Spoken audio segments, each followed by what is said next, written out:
সদর ও সিদ্ধিরগঞ্জ থানায় হত্যাসহ অন্তত ৫ মামলায় অভিযুক্ত আসামি নারায়ণগঞ্জ সিটি কর্পোরেশনের সাবেক মেয়র ডাক্তার সেলিনা হায়াত আইভীকে গ্রেপ্তার করেছে পুলিশ। ৯ মে সকাল ৫:৩০টার দিকে তাকে গ্রেপ্তার করা হয়। এ সময় সেখানে তার বিপুল সংখ্যক সমর্থক অবস্থান করছিলেন। গাড়িবহর নিয়ে সতর্ক অবস্থানে ছিল পুলিশও।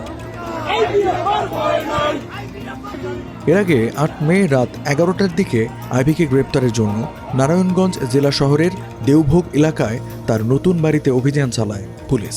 খবর পেয়ে আইভীর সমর্থকেরা বাড়িটির সামনে অবস্থান নেন এবং দুটি সড়কের ১০ থেকে ১৫টি পয়েন্টে বাঁশ দিয়ে অবরোধ করেন।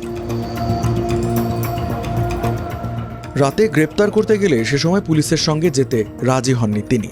বলেছিলেন দিনের আলো ফুটলে যাবেন। গ্রেপ্তার প্রক্রিয়ায় তিনি সহযোগিতা করেছেন বলে জানিয়েছে পুলিশ।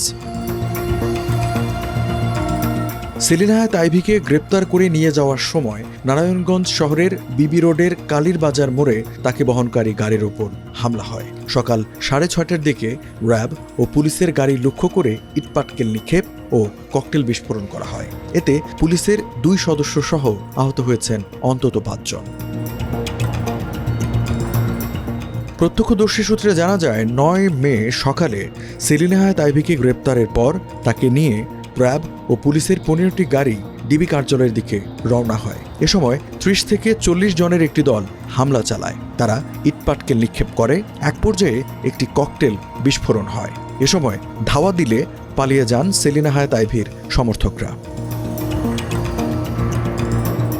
সেলিনা হায়াত আইভী নারায়ণগঞ্জ সিটি কর্পোরেশনের টানা ৩ বারের নির্বাচিত মেয়র এবং জেলা আওয়ামী লীগের জ্যেষ্ঠ সহসভাপতি ছিলেন।